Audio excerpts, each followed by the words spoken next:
Hey, c'est Mystique et aujourd'hui je vous retrouve pour vous présenter la collection Kurosawa de chez Kurokawa.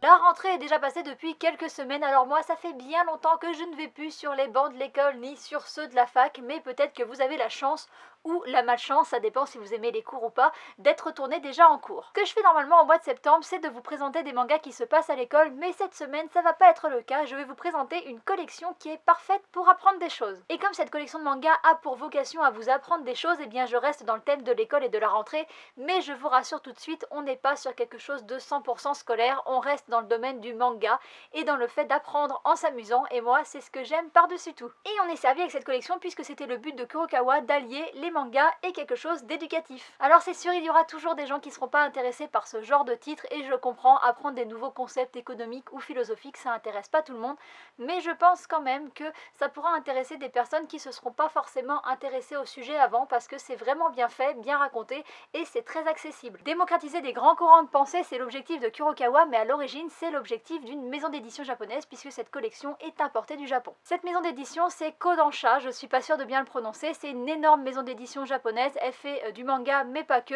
et dans les mangas elle fait des titres très connus comme Eden Zero, Noragami, My Home Hero, et elle fait toute une collection qui s'appelle Manga Academy il me semble, et qui est dédiée à la littérature et aux grands courants de pensée du monde. Cette collection elle est énorme au Japon, je crois qu'elle fait plus de 130 titres, donc je ne pense pas qu'on les aura tous, mais c'est déjà très cool qu'il y ait une maison d'édition qui ait décidé de les publier. Pour les auteurs et les dessinateurs, je ne pourrais pas vous dire qui fait quoi, tout simplement parce qu'ils sont différents à chaque tome. Alors pour l'auteur, c'est à chaque fois indiqué l'auteur du concept qui est exposé, et donc du coup par exemple pour le Capital c'est marqué Karl Marx, et le dessinateur est différent à chaque tome. Alors le style graphique du coup est très différent d'un tome à l'autre, mais c'est pas franchement dérangeant, et je crois que c'est une team japonaise qui travaille sur les dessins, c'est la team Baminkas, je suis pas sûre que ça se prononce comme ça non plus, et je suis pas sûre qu'elle soit chargée de tous les titres parce qu'il y en a que 3 qui sont mis comme ça sur Manga News, c'est là où j'ai trouvé l'info, mais du coup il y a des auteurs différents, et donc du coup il faut s'attendre à un style graphique qui change beaucoup. Il y a des dessins qui sont très fins et très féminins, et puis il y a des dessins qui sont beaucoup plus marqués, mais ils sont toujours très beaux, et j'ai été franchement très agréablement surpris par certains dessins et certains tomes, notamment Crime et Châtiment, qui est vraiment très détaillé et très beau. En ce qui concerne les histoires, on n'a pas une adaptation littérale des œuvres d'origine ni des concepts d'origine, c'est à chaque fois des histoires originales qui ont été adaptées et simplifiées, forcément parce que le Capital de Karl Marx ça ferait pas un seul tome si on avait une adaptation littérale. Le truc ça serait juste énorme et je pense qu'on pigerait rien. Les tomes sont tous faits de la même manière, sur la couverture on a à chaque fois le nom de l'auteur et de son œuvre et une citation ou un de ses concepts importants, et à l'intérieur on a une petite fiche récap de l'auteur avec ses dates de naissance et de mort, et puis sa vie et ses concepts importants.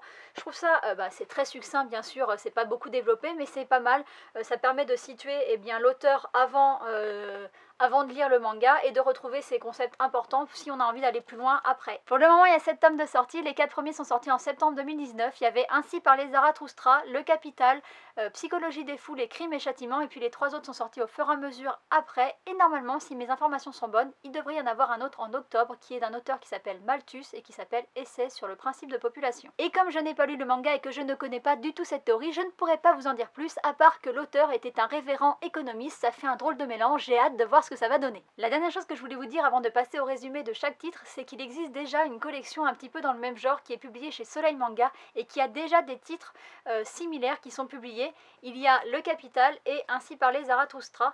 Je les ai lus et c'est pas les mêmes, donc pour ceux qui ont déjà cela, il faut savoir que c'est d'autres histoires qui nous sont racontées dans ceux de Kurokawa. Et maintenant je vais essayer de vous faire plus ou moins des résumés de chaque petite histoire, mais ça va être compliqué parce que résumer un concept philosophique c'est pas forcément ma tasse de thé. Le premier que je vais vous présenter, vous en avez déjà peut-être entendu parler parce que c'est très connu, c'est Le Capital de Karl Marx, un auteur du 19e siècle qui nous propose sa vision du capitalisme et surtout sa vision des dérives du capitalisme. Dans ce manga, le concept on va l'aborder grâce à l'histoire d'un boulanger qui fait du très bon pain et qui mène à côté de ça une vie très simple. Malgré le fait que son pain fasse un véritable carton, eh bien il continue de mener une vie très simple et il produit pas plus qu'il a besoin, donc il va produire pour pouvoir vendre et acheter des choses, et il va encore faire même du troc avec d'autres vendeurs contre des légumes, et du coup on voit un petit peu le modèle économique d'avant le capitalisme, donc du coup les trocs, etc.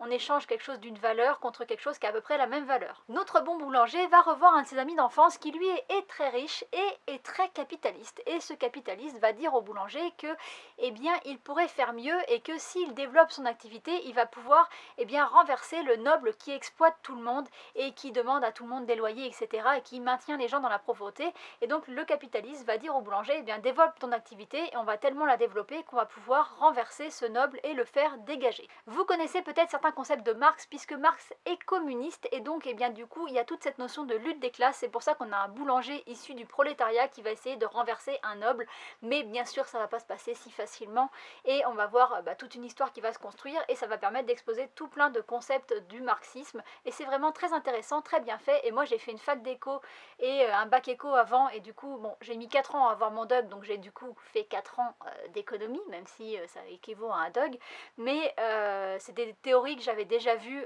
en cours, et je trouve qu'elles sont vraiment bien exposées. Alors après bien sûr c'est pas toutes les théories, hein, c'est un petit manga qui est très court, mais ça permet d'avoir une bonne introduction, et j'ai trouvé qu'il était bien fait, j'ai trouvé que les dessins étaient aussi très jolis. Le deuxième que je vais vous présenter, c'est Aphorisme sur la sagesse de la vie de Schopenhauer, qui est un philosophe du début du 19e siècle. Cet auteur il s'intéresse beaucoup à la notion de bonheur, et dans le manga on va avoir l'histoire d'une jeune femme qui est sur le point de se suicider, qui va être sauvée par un homme qui va décider un peu de la dissuader de se suicider, et pour ça il va lui apprendre ses connaissances et ses théories, et cet homme c'est Schopenhauer. Dans ce titre on va voir les concepts importants de l'auteur, mais on va en apprendre aussi un petit peu plus sur sa vie, et donc c'était aussi intéressant pour ça. Autant vous dire que le mec c'était pas vraiment un joyeux luron, et il est très pessimiste, hein. Il travaille sur la notion de bonheur, mais je suis pas sûre qu'il était capable de l'avoir lui-même dans sa propre vie. Ou alors, j'ai pas du tout la même notion de bonheur que lui, c'est peut-être plutôt ça. Je vais vous résumer en très gros, mais alors vraiment très gros, le concept qui est exposé ici. En fait, Schopenhauer, il partait du principe que l'homme, il avait 3 conditions: ce qu'on est, ce qu'on a et ce qu'on représente. Pour lui, ce qui est le plus important, c'est ce qu'on est, parce que ce qu'on a et ce qu'on représente, en fait, c'est lié aux autres. Et pour Schopenhauer, le bonheur, c'est en fait quelque chose qui est à l'intérieur de nous-mêmes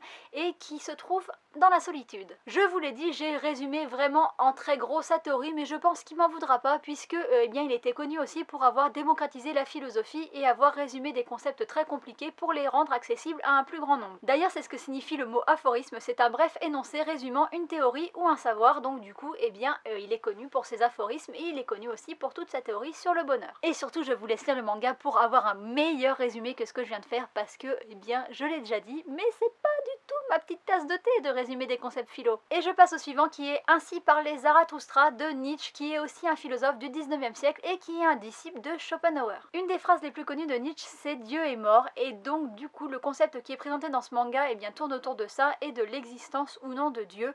Et pour ça on va voir l'histoire d'un petit garçon qui est très fan de foot, qui veut devenir footballeur professionnel, et qui lors d'une des fêtes va rencontrer un vieil homme qui va lui proposer sa conception de la vie, et il va le revoir, cet homme, à des moments importants de sa vie qui sont liés au football, et on va voir toute la théorie qui va être développée au fur et à mesure. Si j'ai bien compris la théorie, Nietzsche pensait que Dieu en fait avait été créé par les hommes pour essayer de se sortir d'un désespoir quand ils étaient esclaves et tout ça. Ils avaient besoin de croire qu'il y avait quelque chose après, le paradis, et puis au fur et à mesure que la société s'est développée et que l'individualisme a grandi, il y a de moins en moins de gens qui ont cru en Dieu, et au bout d'un moment, Dieu est mort. Et comme les gens ne croient plus en Dieu, et donc à un après où il faudrait essayer d'être meilleur pour y accéder, ils se contentent de vivre une vie moyenne, ce qu'il appelle le nihilisme, et il pense qu'il y a des hommes qui peuvent s'extirper de cette condition et devenir des surhommes, et donc il va essayer de transformer ce petit garçon en surhomme. Je sais pas, une fois de plus, si je suis très claire, moi je comprends ce que je dis, je pense que j'ai compris la théorie, mais je pense aussi que je n'arrive pas à l'expliquer. Donc si vous voulez mieux la comprendre, comme je l'ai déjà dit, lisez le manga. Le titre suivant, c'est Psychologie des foules de Lebon, qui était médecin, psychologue, sociologue, anthropologue au 19e siècle. Autant vous dire que le mec avait plein de petites casquettes. Le concept dont on nous parle dans ce manga, c'est le concept de psychologie des foules, comme le nom l'indique, donc c'est le fonctionnement d'une foule, et pour illustrer le propos, on va avoir la vie de Robespierre pendant la Révolution. On va nous parler de comment se crée une foule, comment des individus décident de se réunir sous une foule et obéir à un chef, comment on choisit ce chef, en fait, alors apparemment ça serait dû au prestige du chef, donc par exemple pendant la Révolution, c'était le roi avant, qui avait un certain prestige, et du coup les gens décidaient de se soumettre à lui, puisque dans le règne animal animal comme dans le règne humain, il y a la plupart en fait des animaux, des êtres vivants, vivent sous l'autorité d'un chef. Et donc eh bien, avant la Révolution, c'était le roi. Et puis on va voir comment peu à peu eh bien, l'opinion de la foule bascule et comment la foule bascule dans la folie et comment elle peut faire des choses que individuellement en fait eh bien, quelqu'un n'aurait jamais tué ou décapité une personne. Et dans le mouvement de foule, en fait, ils vont se mettre à décapiter, à tuer et à faire des horreurs. On voit tout ça et on voit la manipulation qu'il peut y avoir avec les journalistes, comment une opinion, en fait, eh bien, va se faire, comment elle va se défaire, comment c'est très facile, en fait, de manipuler une foule. Par exemple, on voit qu'au début, eh bien, les gens pensent que le roi est vraiment élu de Dieu, etc. Donc, on lui fait confiance et puis peu à peu, eh bien, la confiance va s'effriter, mais il va y avoir un moment dans la Révolution où eh bien, les gens en fait vont accuser Marie-Antoinette de tous les maux de la France et il y a un moment où le roi va essayer de fuir et là les gens eh bien, vont plus faire confiance au roi et ils vont se mettre aussi à haïr ce roi et ça va être un tournant de la Révolution. Et puis on va voir l'ascension de Robespierre et comment eh bien, il est devenu un petit peu le leader de la Révolution et comment après, eh bien, finalement, lui aussi, il a fini par se faire guillotiner et la foule en fait réclamait sa tête alors que eh bien, au début, il était vu comme un héros. Enfin voilà, c'est vraiment très très intéressant. C'est un de mes titres préférés là dans ceux que j'ai lus. Je trouve ça très intéressant, j'adore la psychologie de toute manière et du coup voilà, c'était vraiment très intéressant, c'était très bien fait, très très bien expliqué, c'est vraiment très simple et très limpide de comprendre et du coup je vous recommande fortement celui-ci et je pense que je l'ai pas trop mal expliqué pour une fois. Le titre suivant c'est Amour, luxe et capitalisme de Sombart qui était économiste et sociologue et qui a vécu à la fin du 19e, début 20e. Le concept qui est exposé dans ce manga c'est le concept de luxe comme origine du capitalisme et de la société actuelle. L'histoire qui illustre ce concept se passe aussi pendant la Révolution française et on va suivre deux hommes, d'un côté un noble et de l'autre côté un marchand qui va lui aussi devenir noble plus tard grâce à son argent et en fait eh bien c'est une histoire plus ou moins d'amitié mais c'est pas vraiment des amis, c'est des relations on va dire parce qu'ils sont toujours en train d'essayer d'être le meilleur. Et comment ils peuvent faire pour essayer de montrer qu'ils sont le meilleur? Eh bien ils le font voir grâce à leur richesse et notamment grâce au luxe. Pour Sombart il existe plusieurs formes de luxe et pour lui jusqu'à un certain moment dans l'histoire le luxe en fait était réservé eh bien, soit au roi soit à la religion. On faisait du luxe pour les églises etc. Mais c'était pas forcément accessible à tout le monde et puis il y a un moment où ça a un petit peu basculé au moment où il y a eu la colonisation, on a ramené des denrées très rares de l'extérieur du pays et les gens ont voulu de plus en plus eh bien, avoir des richesses, du luxe, essayer de montrer qu'ils étaient riches et ça a créé en fait eh bien, tout un système capitaliste qui s'est mis en place pour essayer eh bien, d'avoir toujours plus de choses. Et pour lui ça a rendu la société dans son intégralité capitaliste puisque eh bien, à l'origine il y avait des seigneurs, puis les villes se sont créées autour des seigneurs, ça a ramené du monde et donc ça a permis le développement de certaines richesses, notamment pour les marchands qui sont émergents à l'époque. Et donc en ayant plus de richesses, les marchands étaient de plus en plus riches, ils sont devenus nobles grâce à leur richesse, ils ont voulu se mettre en confrontation avec les vrais nobles, et comme aussi il y avait des villes qui s'étaient créées, ce qui n'existait pas avant, et bien avant les gens ils avaient des grands domaines, et ils pouvaient avoir des grandes choses, de faire, enfin voilà, vraiment des grands meubles, etc. Et en fait en ayant des villes, eh bien les habitations étaient plus petites, donc le luxe devait être aussi plus compact, et on a créé une nouvelle forme de luxe, on a créé aussi des nouveaux lieux qui montraient le luxe, les théâtres, etc. Et puis il y a eu aussi le développement conjointement à ça des maîtresses, puisque avant ça c'était très mal vu d'avoir une maîtresse, on se mariait et puis on restait avec cette femme, c'était très religion, etc.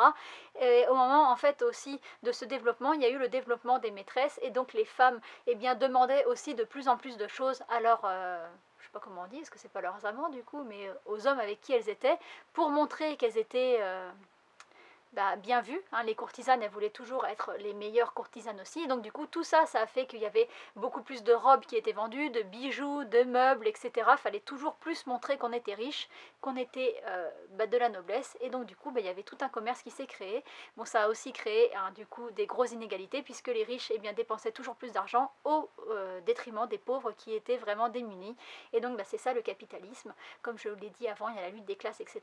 Et du coup il y a tout ça qui est expliqué dans ce titre. Les deux derniers sont des œuvres de Dostoïevski, un écrivain philosophe du début du 19e siècle, et si les histoires sont différentes, eh bien les thèmes abordés sont les mêmes, donc je vais vous parler des deux en même temps. Le premier, c'est les frères Karamazov qui nous racontent l'histoire de trois frères, un religieux, un militaire et un érudit, et on va voir leur relation avec leur père. Alors il y en a un qui est très naïf, c'est le religieux, un qui est très impulsif, c'est le militaire, et un autre qui est très intelligent, bah, c'est l'érudit. Et donc on va voir bien en fonction de leur personnalité et de leurs croyances comment ils vont réagir et comment ils vont se comporter dans la vie. La deuxième histoire, c'est Crime et Châtiment, qui nous raconte l'histoire d'un jeune étudiant en droit qui, après avoir entendu une conversation dans un bar qui parlait d'assassiner une femme qui est prêteuse sur gage, j'allais dire tueuse à gage, mais c'est pas du tout ça. Donc en fait, il est dans un bar et il entend des mecs dire que si on tuait cette femme, eh bien, ça rendrait service à tout le monde et en plus, il y aurait moyen de se faire de l'argent. Et à partir du moment où il va entendre cette conversation, il va se dire qu'effectivement, peut-être que de la tuer, ça serait pas mal. Et ça va le rendre complètement fou jusqu'au moment où il va passer à l'acte et où il va devenir complètement cinglé. Dans les deux titres, on a des grands thèmes qui se retrouvent. La question de Dieu, de son existence ou non, la question de la repentance, de la culpabilité, du pardon et le thème de l'amour. Dans les deux cas, eh bien, il y a vraiment un questionnement sur l'existence de Dieu, puisqu'il y a certains personnages qui croient en Dieu et d'autres non. Il y a certains personnages qui croient que c'est pas grave de tuer et d'autres qui pensent au contraire que c'est très très grave. Est-ce qu'on doit pardonner les gens qui l'ont fait ou est-ce qu'on ne doit pas les pardonner? Enfin, il y a vraiment des questions qui se regroupent. On voit que c'était ces thèmes fétiches. C'est vraiment bien fait. Les histoires sont super simples à comprendre et du coup, j'ai passé un bon moment en les lisant et ça questionne un petit peu des questions de société, etc. Bon, moi personnellement, je ne crois pas en Dieu et je n'y crois toujours pas après les avoir lus, mais c'est quand même des choses qui sont importantes et on voit en fait à quel point la philosophie a été marquée à un moment par l'existence ou non de Dieu. Et du coup, je me demande un petit peu maintenant les philosophes, eh bien à notre époque, sur quoi ils planchent parce que la société est beaucoup moins croyante et du coup, eh bien je me dis que ils doivent avoir des sujets complètement différents et du coup, ça doit être super intéressant aussi. Parce que mine de rien, de croire en Dieu, ça façonne vachement la manière qu'on a de voir le monde et eh bien il y a beaucoup de philosophes du 19e siècle qui croyaient en Dieu en fait et du coup, ça influait vachement sur la manière dont ils pensaient qu'il fallait se comporter et du coup, ça montre une réalité d'une certaine époque qui est plus forcément aussi vraie aujourd'hui, même si j'imagine qu'à l'époque il y avait des gens qui croyaient pas du tout en Dieu et d'autres qui y croient encore beaucoup maintenant, mais du coup les rapports se sont un petit peu inversés. Moi, je trouve ça très intéressant, ce genre de questions. Alors, c'est des questions qui me servent à rien dans ma vie de tous les jours, mais c'est pas grave, je me pose plein de questions, et plein de questions qui servent à rien. Et quand je lis des mangas comme ça me permet de me poser encore plus de questions auxquelles je n'aurai pas de réponse forcément, mais c'est pas grave, ça ne me dérange pas forcément. Vous l'aurez sans doute compris, mais j'ai vraiment adoré cette série. J'aime beaucoup apprendre des choses en m'amusant, donc lire un manga et apprendre plein de choses et plein de théories philosophiques, économiques et tout ça, eh bien ça m'intéresse vachement. Et du coup, eh bien je ne peux que le recommander pour les gens qui sont comme moi, très curieux. Il y avait certains concepts que je connaissais déjà et d'autres que je connaissais pas du tout. Je pense au final avoir compris à peu près tout dans les grandes lignes. Même si je ne sais pas forcément bien les expliquer, j'ai compris tout ce qui était raconté. Après, c'est pas forcément facile de résumer en 3 minutes tout un manga. Donc voilà, soyez indulgents quoi, j'ai pas forcément été bonne sur le résumé, mais j'ai plutôt tout compris quand même, hein, même si on dirait pas. Ça permet de simplifier des grands concepts philosophiques ou économiques, et du coup c'est très simple à comprendre. Après, bien sûr, la cible, c'est pas comme les classiques en manga, c'est pas les enfants de 8 ans et plus, c'est beaucoup plus âgé, je pense, la cible éditoriale, parce que je suis pas sûre que les enfants de 8 ans comprendront, et même s'ils comprennent, certains, je suis pas sûre que ça les intéressera beaucoup, même si je sais que ça en intéressera certains, mais je pense que ça va être un peu plus compliqué. Je pense que par contre ça peut être un bon support pour les cours de philo. Alors je suis pas un bon exemple parce qu'en philo j'avais un prof un petit peu spécial qui nous avait donné une technique pour être sûr d'avoir 10 sur 10 en philo et j'ai appliqué sa technique et j'ai eu 10, mais dans l'année on a étudié en fait aucun auteur. Donc du coup moi il y a plein de concepts philosophiques que j'ai jamais vus de ma vie puisque je les ai pas étudiés en philo. On a passé l'année à parler de crimes de guerre, à parler de la guerre de 39-45, à parler de ce qui s'est passé en Rwanda. C'était vraiment très très intéressant. Moi c'est des sujets qui m'intéressent beaucoup, donc j'étais ravie. Mais arrivé le jour du bac, en fait je savais pas trop quoi faire, donc j'ai appliqué la technique qu'ils nous avaient donnée parce qu'ils nous avaient donné un plan à faire. Donc chaque fois en philo il y a une question et il y avait un plan précis qu'il fallait suivre. J'ai pas cité un seul auteur et j'ai eu 10. Donc vraiment ces conseils étaient bons quoi. Si on appliquait ce truc, on avait 10. Bon, moi j'ai appliqué juste ce truc. Après, je pense que les gens qui mettaient des auteurs par-ci par-là et des concepts philosophiques, ils avaient des meilleures notes. Mais comme j'aimais pas les cours et que j'aimais pas apprendre des choses par cœur, eh bien je l'ai pas fait. Mais bon, j'ai quand même eu 10 et j'ai quand même eu mon bac. Donc c'était quand même worse. Tout ça pour dire que j'ai pas beaucoup étudié d'auteurs en philo et donc je connais pas beaucoup de concepts philosophiques. Donc ça m'intéresse de me rattraper. Et du coup, eh bien cette série est parfaite pour ça. Et si vous passez le bac de philo cette année ou que vous aimez la philo, eh bien peut-être que faudrait peut-être y jeter un un œil parce que ça pourrait être bien sympa et vous permettre de gagner quelques points. La vidéo touche à sa fin, j'espère que la présentation de cette collection Kurosawa vous aura plu, j'espère que les curieux auront envie d'y jeter un œil et puis je vous dis à bientôt pour une prochaine vidéo. Bye bye!